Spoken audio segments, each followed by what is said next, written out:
Kasih karunia dan damai sejahtera dari Tuhan Allah Bapa kita dan dari anaknya Tuhan Yesus Kristus menyertaimu. Amin. Saudara yang dikasihi oleh Tuhan Yesus Kristus, renungan harian kita untuk akhir pekan ini, Sabtu 28 November 2020, tertulis pada Kitab Ibrani pasal 10 ayat yang ke-27, demikian bunyinya. Tetapi yang ada ialah kematian yang mengerikan, akan penghakiman dan api yang dahsyat yang akan menghanguskan semua orang durhaka. Salam sejahtera bagi kita semua. Selain hal-hal baru yang disuarakan dalam masa Advent, ada bagian penting lain yang tak kalah boleh diabaikan juga, yaitu pertobatan. Biasanya seorang menegur dengan keras orang lain atau sahabatnya dengan ucapan, "Kamu tobat, jangan sempat terlambat loh." Mungkin itu beberapa suasana percakapan sederhana saja saat seseorang melihat sahabatnya telah menyimpang dari apa yang seharusnya dan patut dilakukan, tetapi dilanggar, tidak diabaikan dan disepelekan. Jadi wajar diingatkan sebelum semuanya terlambat.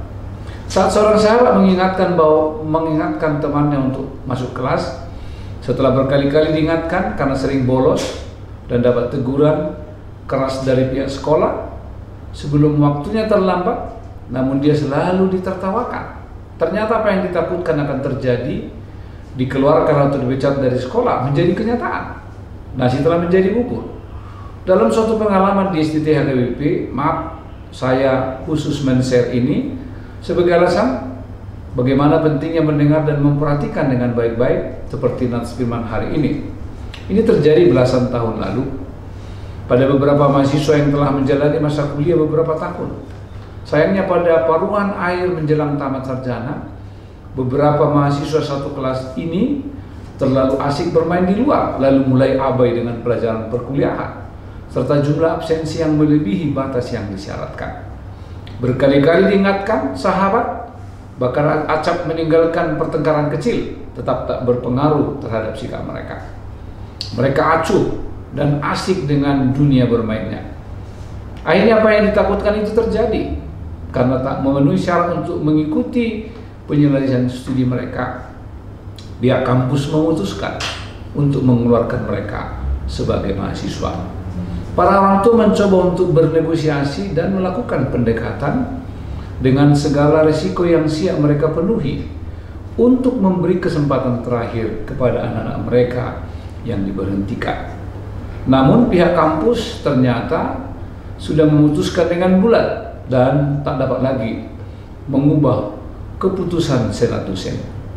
Mahasiswa yang dikeluarkan pulang membawa barang-barang mereka dari asrama dengan sedih dan hampir putus asa. Bapak, Ibu, dan Saudara yang dikasihi Tuhan, kita yang telah mengenal Tuhan melalui firman dan kesaksian yang kita alami sendiri, seharusnya semakin meneguhkan iman percaya kita kepada Tuhan Yesus. Kita yang hidup di tengah-tengah ancaman pandemi, jangan diperbudak oleh pemberitaan yang acap berlebihan, seakan-akan menafikan kuasa Tuhan dalam seluruh kehidupan kita. Sebagai jemaat Tuhan, marilah kita hidup dalam ketaatan penuh kepada Tuhan sebagai kekuatan dan dasar kehidupan kita menjalani apapun. Jangan biarkan masalah, pergumulan hidup, dan cobaan-cobaan dalam kehidupan kita membuat kita meninggalkan Tuhan. Justru dalam banyak ujian yang kita hadapi, kita harus semakin bertekun di dalam Dia. Apa yang terjadi kepada jemaat dalam konteks buku Ibrani ini adalah orang-orang yang telah mengenal dan menerima Yesus sebagai juru selamat justru berbalik meninggalkan Allah. Bahkan mereka yang telah menerima kebenaran Allah itu menyangkal apa yang sudah mereka terima, lalu menjadi anak-anak durhaka. Mereka melupakan kebaikan Tuhan di dalam kehidupannya yang telah memanggil dan menyelamatkan hidup mereka. Karena itu renungan hari ini di masa-masa Advent ini mengajak kita untuk merenungkan kebaikan Tuhan dalam kehidupan kita sebagai sumber kebenaran. Saatnya untuk mengevaluasi segala tindakan, sikap dan tingkah laku kita selama ini yang mungkin sering mengabaikan kasih dan kebaikan Tuhan dalam kehidupan kita. Marilah kita untuk selalu bertekun di dalam Dia supaya kita hidup tentram dan aman bersama dengan Tuhan Yesus. Setialah selalu dan senantiasa bertekun di dalam Tuhan. Dengan itu hidup akan penuh damai dan sukacita. Amin. Kita berdoa. Ya Allah Bapa di sorga, biarlah kami hidup di dalam kesungguhan dan di dalam ketaatan untuk mendengar firman Tuhan.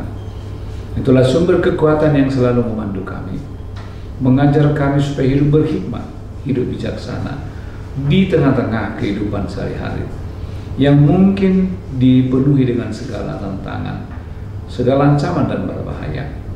Biarlah kami hidup selalu di dalam firman-Mu. Biarlah kami senantiasa hidup berjaga-jaga di tengah-tengah berbagai ujian dan cobaan yang setiap saat mengintip hidup kami. Terima kasih Tuhan untuk firman-Mu di akhir pekan ini, itu yang mengingatkan kami betapa baiknya Tuhan yang menyertai hidup kami sepanjang minggu ini. Tuhanlah yang terus menolong dan menopang kami dalam segala aktivitas dan keberadaan kami.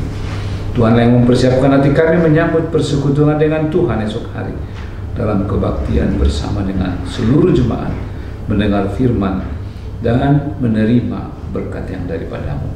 Terima kasih Tuhan, kami serahkan seluruh warga jemaat, apakah sekolah minggu, remaja, naposo, ama ina dan lansia, supaya Tuhan yang senantiasa menyertai, memberi kesehatan, menguatkan dan memimpin kehidupannya. Terima kasih Tuhan, ke dalam tangan-Mu kami serahkan seluruh hidup kami.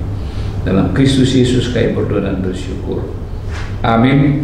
Anugerah Tuhan kita Yesus Kristus, kasih setia Allah Bapa, dan persekutuan dengan Roh Kudus menyertai-Mu hari ini sampai selama-lamanya. Amin.